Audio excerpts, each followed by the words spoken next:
Time Trax was an American-Australian TV series that aired from 1993 to 1994. It starred Dale Midkiff, who played a police officer, Darren Lambert, in the year 2193. It was his job to travel back in time to capture criminals who have escaped through the portals in time. He was assisted by an AI supercomputer by the name of Selma. The show, however, was very short-lived. It only lasted 2 seasons before being cancelled. While I can't confirm this show's popularity in Europe, it wasn't very well known in North America, which makes it quite surprising that the show spawned a video game for several systems. So in today's video, we'll be discussing Time Trax for the Sega Genesis.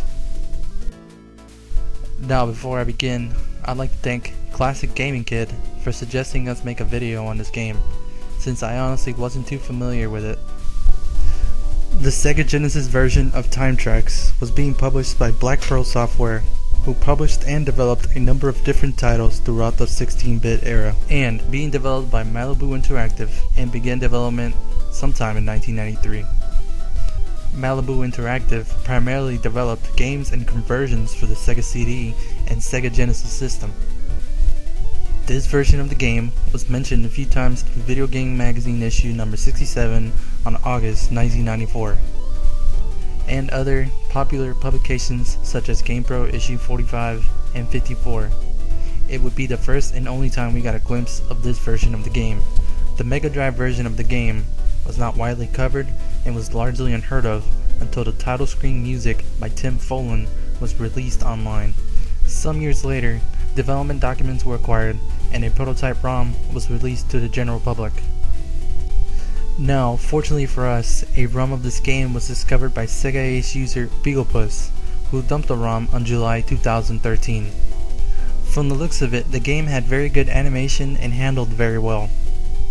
As far as I can tell, the soundtrack and slight graphic variations are the major differences between the two platforms. But for what it's worth, the game is very well executed. The animation is smooth, your character is quick and easy to control, and the game has a solid difficulty level. The game's composer Tim Follin has been in and out of forums speaking about an amazing sound drive that had an amazing capabilities for games, and has been quote saying, "Time Trax, the only Mega Drive tunes I have ever wrote using an excellent and never again used driver, which was written by Dean Belfield while at Malibu Interactive." It is not known why the Mega Drive version of the game was cancelled. However, it has been stated by former employees that the game was in fact finished. The Super Nintendo version was released in North America and Europe in early 1994, suggesting the Mega Drive version was originally set to release around this period. It is however highly speculated that the Genesis version was to be the superior version of this game.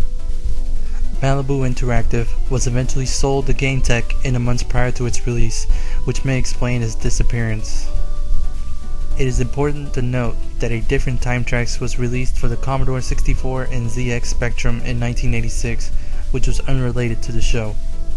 And that's going to be it for this video. Thank you guys for watching. Check out some of our other videos if you'd like. This has been Cabello Evil Pixel. Zip it in and zip it out, baby.